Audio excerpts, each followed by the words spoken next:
Hey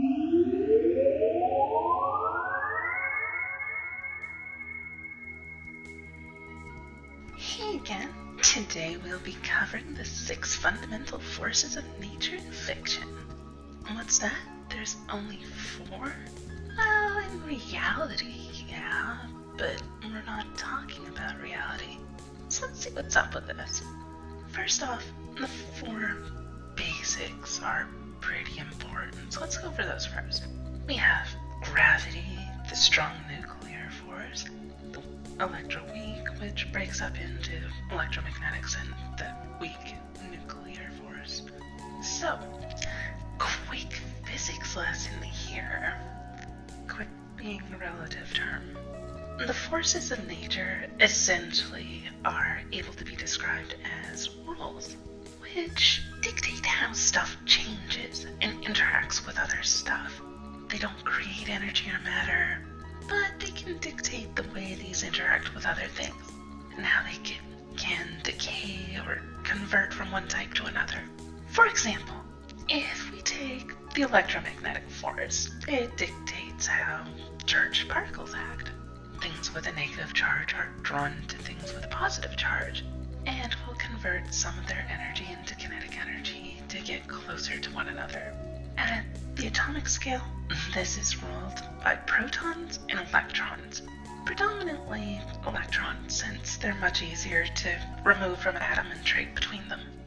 Technically speaking, at a subatomic scale, the charges are ruled by quarks, which come in 1/3 and 2/3 charges, and positive and negative, and the combination of quarks determines the total charge, so 2/3 negative charges and 1/3 positive charge turns into 1 full negative charge. It gets really weird, but the total charges always add up to nice even numbers.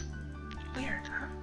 Anyway, a large portion of what we see in our world is dictated by how electrons are swapped between various atoms, or how the atoms themselves stick together due to those electrons. It's the basis of all chemical reactions, all magnets, all electricity. It's literally just electrons traveling from one spot to another, or electrons making things want to stay where they are. Now, in terms of fiction writing, we don't need to know the specific details for the most part. What we need to know is that a circuit is just an unbroken line. Usually, tiny breaks to allow for electrons to jump the gap. Anyway, this is an unbroken line where electrons go in a circle from point A to point B. Battery is just electrons on one side and something to soak them up on the other. You complete the circuit and they go from point A to point B, and anything in between can siphon off some of that power as it travels. A rechargeable battery allows for adding more electrons back in on one side and pulling them out at the other again. But the limitation is that they always go from one point to the other as long as there's a straight line to do it in.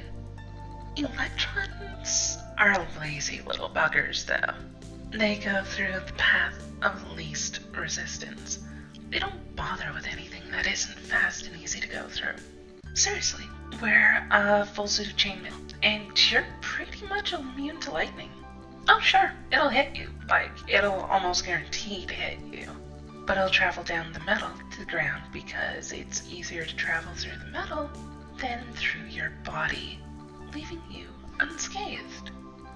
It's basically a Faraday cage.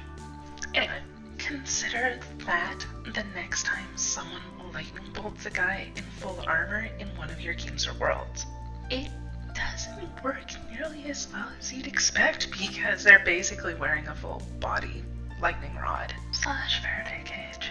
Another thing to keep in mind is that electricity by default is random. Like, really random.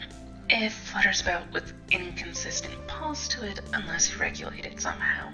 This is why you can die from an electrical charge, or at least the most common reason why. It's not really that it burns you in most cases, like that can happen at really high wattage, but mostly it's because your body sees an electrical charge and goes, oh, a rhythm, I should match that. So it waits for the next beat, and then the next one, and the next one, trying to figure out what the rhythm is. There is no rhythm to raw electricity in a direct current, though. So your heart just keeps waiting and waiting to figure out a pattern to match. Since there's no pattern, it just sits around waiting forever until it realizes, oh crap, I'm dead. Hence why being electrocuted can stop your heart. But using electric paddles can restart someone's heart. Yeah, somebody was just electrocuted, so we're gonna electrocute them to fix it.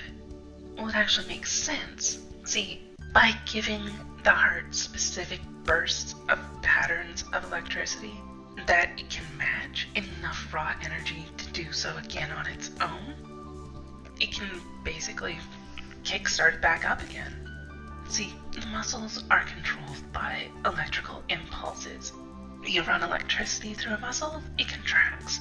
And it's like running the current through the heart, which is a muscle, forces it to contract like any other muscle. So run a current, relax, current, relax. You're forcing a pattern, and there you go. Same principle applies to why a taser works. No matter how strong you are, you just can't resist a taser because it's using your own muscles against you by telling them to contract. In fact, the stronger your muscle, the stronger it contracts. So, your physical strength means less than nothing. It actually negatively impacts your capacity to defend against a taser. The stronger you are, the more effective the taser becomes. Anyway, electricity is used for lots of things, you may notice. Electromagnetic fields create loops where electrons are emitted and go outward from one end, then get bent around to the other side in a curve. That's why you always see diagrams of Terra's magnetic field as a torus, or donut shape. Also, after having recorded this, it's well over half an hour in total. I think I'm actually going to start breaking this up into smaller sections, so I'm just going to leave the electromagnetic here, and I'll worry about the others, splitting them into smaller sections one at a time. Because of that, I'll probably expand the other sections. So, anyway, whatever. I mean, this week's is going to be kind of short, so